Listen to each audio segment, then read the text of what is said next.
E a mira ontem foi a advogada Viviane Barsi, que é esposa do ministro Alexandre de Moraes, do Supremo Tribunal Federal, e o Instituto da Família do Ministro, o Lex Instituto de Estudos Jurídicos, sancionados via Lei Magnitsky.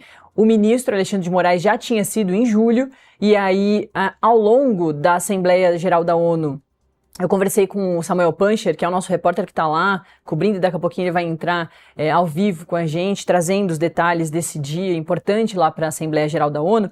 Mas no domingo, durante a cobertura das manifestações aqui no Brasil da esquerda, o Sam tinha trazido essa informação, que ao longo da Assembleia Geral da ONU, os Estados Unidos sancionariam novos brasileiros a esse rol, né, de terroristas, ditadores, corruptos, que o ministro Alexandre de Moraes foi a primeira figura democrática a aparecer ali, que não tem nada, né, que o condene, não tem nenhum registro de desvio ou de problemas com direitos civis, enfim, que é o perfil das pessoas que estão na Lei Magnitsky. Mas o ministro Alexandre de Moraes está lá, e ao longo da Assembleia da ONU, como o Sam já tinha adiantado, realmente aconteceu. Antes mesmo da abertura, a mulher do ministro Alexandre de Moraes foi colocada nesse rol, né? Também o advogado-geral da União, Jorge Messias, teve o visto revogado pelo governo norte-americano nessa segunda. Ele chegou a se manifestar dizendo que se trata de uma injustiça contra ele, e as ações dos Estados Unidos geraram muitos comentários, inclusive da embaixada do país no Brasil e também do Itamaraty. Essa também é uma situação de surpresa ontem, né, do advogado-geral da União, Jorge Messias, ter o seu visto revogado, né, o Fábio Serapião, além da mulher, porque a Lei Magnitsky é a da ruína financeira, né, eles tentam limitar a vida financeira das pessoas que são colocadas ali na sanção da Lei Magnitsky dentro dos Estados Unidos, então corta acesso a bens, contas bancárias. E, claro, também tem a questão do visto. No caso do ministro Alexandre de Moraes, não mudou muito a vida dele, né? Ele nem tinha conta nos Estados Unidos, enfim. Agora, falta a gente entender como é que vai ser com a advogada, a mulher dele, a Viviane Barsi, e também a questão do recolhimento do visto do Jorge Messias, do advogado-geral da União. Natália, a questão da esposa do ministro Alexandre de Moraes era até uma questão um pouco esperada, porque o ministro, obviamente, enquanto ministro, ele tem o salário dele, e ele não atua em empresas, não atua em outras frentes que poderia ter algum tipo de movimentação financeira que poderia ser abarcada pela Lei Magnitsky, né? Já a esposa dele, depois que ele assume a cadeira de ministro do Supremo, ela que passou a gerenciar, a ser administradora dessas empresas da família, o instituto, enfim, o escritório de advocacia. Então eu acho que a expectativa que tinha em relação a ela é justamente isso, para conseguir ter uma atuação mais efetiva da lei, né? Porque com o Alexandre de Moraes, no máximo, você ia conseguir bloquear o salário dele. Eu acho que isso é um pouco inalcançável, né?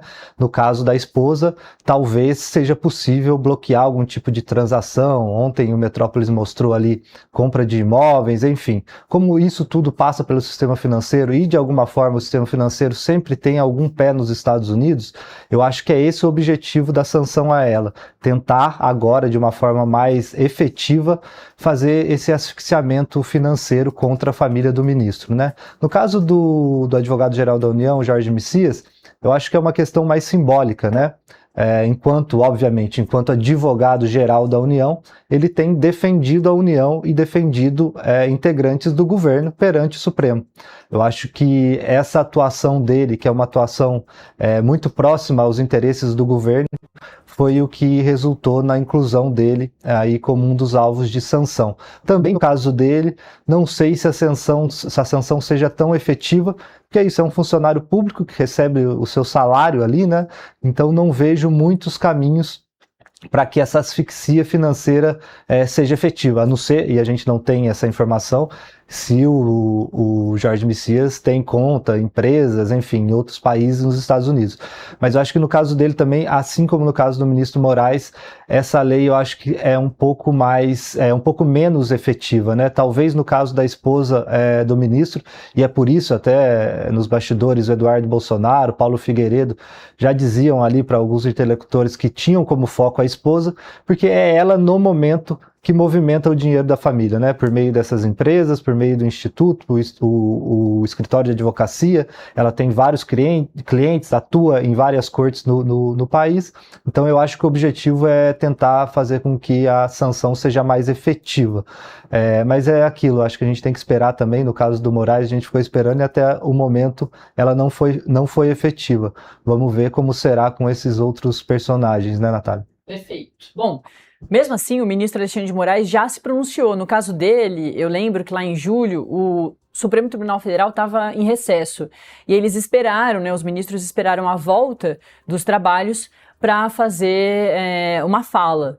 Inclusive, Jorge Messias falou também, para além dos ministros do STF, Jorge Messias falou e o PGR, o Procurador-Geral da República, Paulo Gonet, também falou nessa ocasião da volta dos trabalhos. Dessa vez, o ministro Alexandre de Moraes rapidamente já publicou uma nota que eu vou ler agora. Abre aspas. A ilegal e lamentável aplicação da Lei Magnitsky à minha esposa não só contrasta com a história dos Estados Unidos da América, de respeito à lei e aos direitos fundamentais, como também violenta o direito internacional, a soberania do Brasil e a independência do judiciário.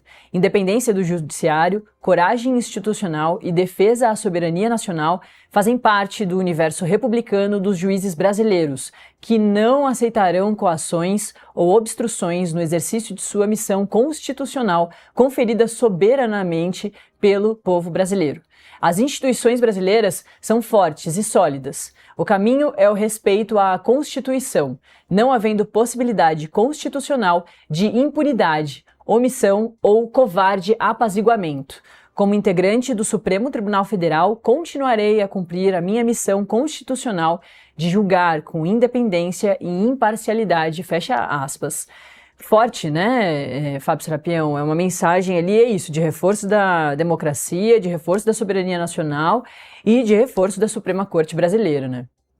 Com um recado ali, né, para o Eduardo Bolsonaro e para esses outros personagens que, na visão da Polícia Federal e ontem com a denúncia da Procuradoria-Geral da República, também mostra que eles não vão aceitar que esses personagens atuem de forma a utilizar os Estados Unidos para coagir o judiciário e, de certa forma, obstruir os casos em andamento relacionados a Jair Bolsonaro, né?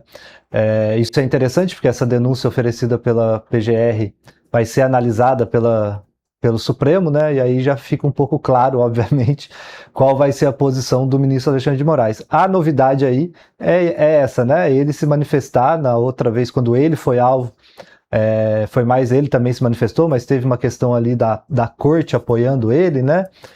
E dessa vez ele mesmo solta uma nota e se manifesta sobre isso. Nesse sentido que a gente falou, Natália, eu acho que para a esposa, e ele sabe disso, a lei tende a ser um pouco mais efetiva, porque é ela que utiliza o sistema financeiro muito mais do que ele nesse momento, por causa da sua atividade enquanto proprietária de empresa, do instituto, escritório de advocacia. Então eu acho que é muito interessante o ministro, né, se manifestar, e mais uma vez ele mostra que 0 centímetros para trás, né? Ele cita o apaziguamento aí covarde. Então eu acho que é isso, né? A depender de Alexandre de Moraes, tudo continuará como está. Exatamente. Bom, o nosso outro colunista, o Paulo Capelli, aqui do Metrópolis.com, deu agora de manhã que os Estados Unidos estudam tirar o visto do comandante do Exército, o general Tomás. O governo dos Estados Unidos estuda revogar o visto do general Tomás Miguel Miné Ribeiro Paiva, comandante do Exército Brasileiro. A gente tem essa matéria aqui em Metrópolis.com, está inclusive na capa do Metrópolis nessa manhã. E você vai acompanhar junto comigo aqui o que o Paulo Capelli apurou. Essa é a informação do próprio Paulo Capelli